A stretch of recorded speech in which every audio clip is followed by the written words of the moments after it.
I began to study Yiddish at Chicago with one of the librarians, who was the wife of Bullock Ellenbogen, who was the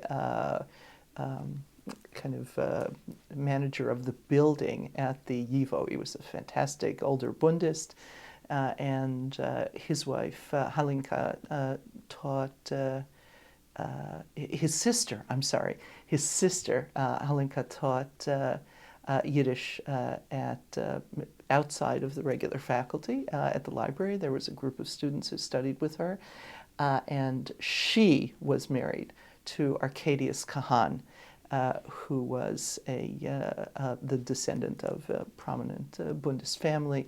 He was a political economist at University of Chicago, and I took one of my orals fields with Kahan on Eastern European Jewish history, and he suggested that I go to the YIVO summer program.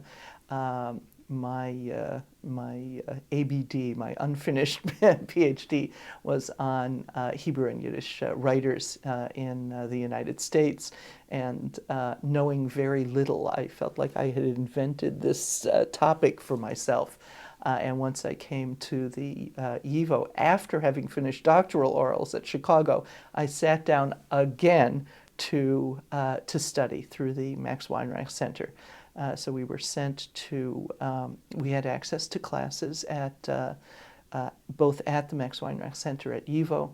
So I studied with Barbara Kirschenblatt-Gimlet and with Michal Herzog and with Chana Shmeruk and Benjamin Khrushchevsky, and we had access to classes at Columbia and at JTS. I studied with David Ruskies and with Ezra Mendelsohn and all these great historians, but it was kind of wrong-headed, in which I had already finished a doctoral orals and then sat down for another couple of years to study Yiddish literature and language and culture and East European Jewish history some more.